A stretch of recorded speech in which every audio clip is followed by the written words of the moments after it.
이번엔 민주당 후보와 다른 후보들 사이의 가상 대결 결과를 살펴보겠습니다. 일단 광주에서는 민주당 후보들의 경쟁력이 현역 의원들을 압도하는 것으로 나타났습니다. 보도에 김철원 기자입니다. 광주 동구 남구 갑 선거구에서 민주당으로 윤영덕 예비후보가 출마할 경우 윤 후보 43.8%, 장병완 현 의원 20.4%이고 최용호 예비후보가 출마할 경우 최 후보 51.9%, 장병원 의원은 16.6%로 나타났습니다. 광주 서구 을 선거구에서는 고삼석 예비후보가 민주당으로 나설 경우 고 후보 39.2%, 천정배 의원 17.1%, 유종천 예비후보 6.7% 순이었고 양향자 예비후보가 민주당 소속으로 뛰면 양 후보 49.7%, 천정배 의원 16.5%, 유종천 후보 6.8%로 나타났습니다. 민주당 소속으로 이남재 예비후보가 출마할 경우 이 후보 44.3%, 천정배 의원 16%, 유종천 후보 6.9%를 차지했습니다. 광산구 갑 지역은 이석형 예비후보가 민주당으로 나서면 이 후보 50.9%, 김동철 현 의원 10.2%, 나경채 예비후보 2.8%, 정희성 예비후보 2.5% 순이었고 민주당으로 이용빈 예비후보가 출마할 경우 이 후보 52.4%, 김동철 의원 10.3%, 나경채 후보 3.5%, 정희성 후보 2%로 나타났습니다. 광산구 을 선거구는 민영배 예비후보가 민주당으로 뛸 경우 민 후보 54.3%, 권은희 의원 11.5%, 김용재 예비후보 5.3%, 노승일 예비후보 4.1%였고 민주당 소속으로 박시종 후보가 출마하면 박 후보 46.5%, 권은희 의원 13.8%, 김용재 후보 5.8%, 노승일 후보 5.2%를 차지했습니다. MBC 뉴스 김철원입니다. 전남에서도 민주당 후보들이 비교적 우위에 있었습니다. 다만 6개 선거구 가운데 한두 곳은 야당의 현역 의원과 민주당 후보가 오차 범위 안에서 경쟁하는 것으로 나왔습니다. 이계상 기자의 보도입니다. 나주 화순 선거구에서 민주당 소속으로 김병원 예비후보가 나설 경우 김 후보 39.9%, 안주용 예비후보 7.4%였고 손금주 의원이 민주당 후보로 출마하면 손 의원 49.6%, 안주용 후보 5.8%를 차지했으며 민주당으로 신정훈 예비후보가 뛰게 되면 신 후보 47.5%, 안주용 후보 6.7%로 나타났습니다. 목포시에서는 김원희 예비후보가 민주당으로 출마할 경우 김 후보 31.0%, 박지원 의원 29.0%, 윤소아 의원 15.1%를 차지했고 민주당 소속으로 우기종 예비후보가 뛰게 되면 우기종 후보 28.9%, 박지원 의원 27.3%, 윤소아 의원 17.4%로 나타나 민주당 공천을 누가 받든지 현역인 박 의원과 오차 범위 내에서 접전을 벌일 것으로 분석됩니다. 고흥, 보성, 장흥, 강진 선거구는 김승남 예비후보가 민주당으로 나설 경우 김 후보 42.1%, 황주홍 의원 25.5%, 김화진 예비후보 0.6% 순이었고 민주당 소속으로 한명진 예비후보가 출마하면 한 후보 37.5%, 황주홍 의원 23.3%, 김하진 후보 1.0%로 조사됐습니다. 광양 곡성 구례 선거구에서 민주당으로 권향엽 예비후보가 뛰게 될 경우 권 후보 27.0%, 정인화 의원 21.4%, 이경자 예비후보 7.9%, 유현지 예비후보 2.9%, 김광영 예비후보 1.8% 순이었고 소동용 예비후보가 민주당 소속으로 나서면 서 후보 34.9%, 정인화 의원 21.1%, 이경자 후보 5.7%, 유현주 후보 2.2%, 김광용 후보 2.7%로 나타났습니다. 권향엽 후보는 정인화 의원과 오차 범위 내에서 접전 양상이고 소동용 후보는 정 의원을 10%포인트 이상 앞지르는 것으로 조사됐습니다. 여수시 을 선거구는 민주당으로 김혜재 예비후보가 출마할 경우 김 후보 44.3%, 주승용 의원 15.8%, 심정우 예비후보 3.4%를 차지했고 정기명 예비후보가 민주당 소속으로 뛰게 되면 정 후보 41.1%, 주승용 의원 15.5%, 심정우 후보 4.6%로 나타났습니다.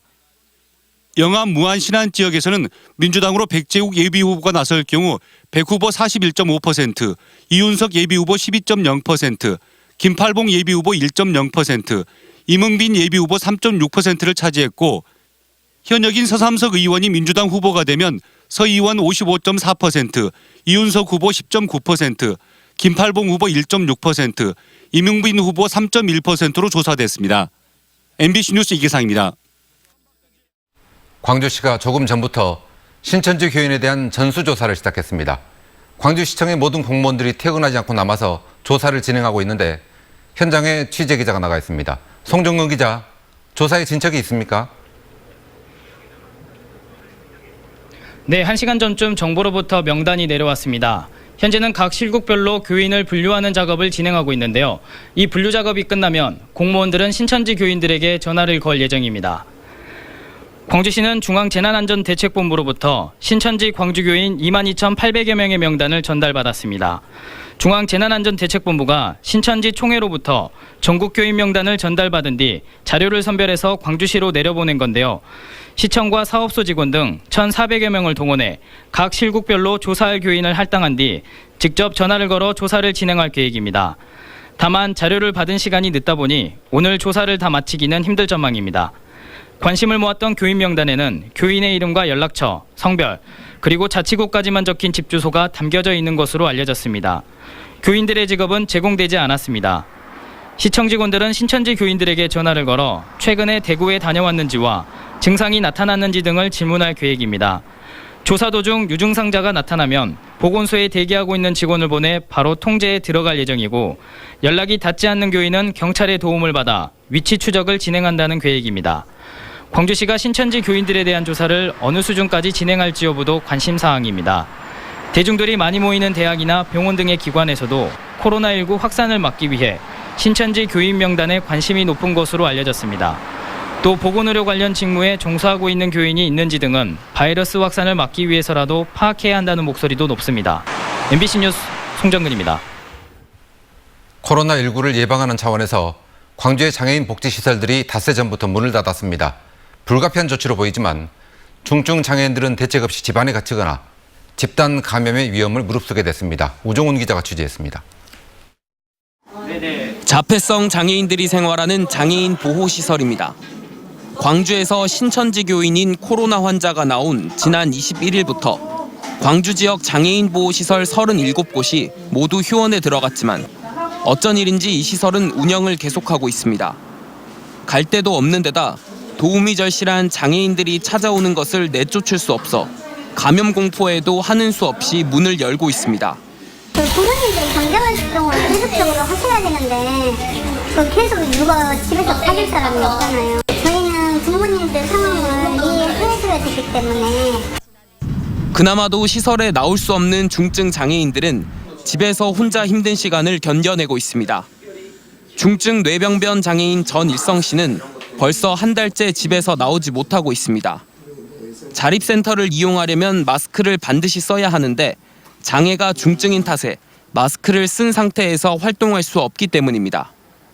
그렇다면 집에 와서 도와주는 활동 보조인 서비스가 확대되면 좋으련만 당장은 기대하기도 어려운 실정입니다. 할 수 있는 것이 없기 때문에 아까 여기 나온 장애인분들은 스스로 밥을 해 먹을 수 없고 스스로 목욕이나 이런 거 할 수 없는 상태에서 광주시는 이에 대해 중증 장애인들의 어려움은 알지만 지금으로선 어쩔 수 없다는 입장이라면서도 인터뷰 요청에는 응하지 않았습니다. 광주시에 등록된 장애인 중 도움이 필요한 중증 장애인은 전체 40%인 2만 7천여 명. 주간 보호시설을 포함해 휴관 지침이 내려진 장애인 시설은 49곳에 이릅니다. MBC 뉴스 우종훈입니다.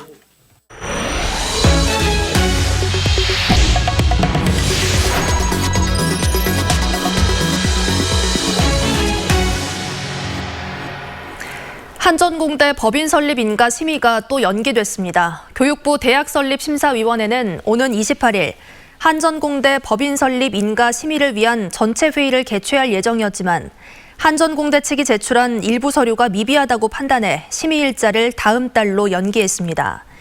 교육부는 한전이 제출한 재원 마련 근거의 구체성이 부족해 보완을 요구한 것으로 전해졌고 한전은 28일 이사회를 열어 재원 마련 근거를 논의할 것으로 보입니다.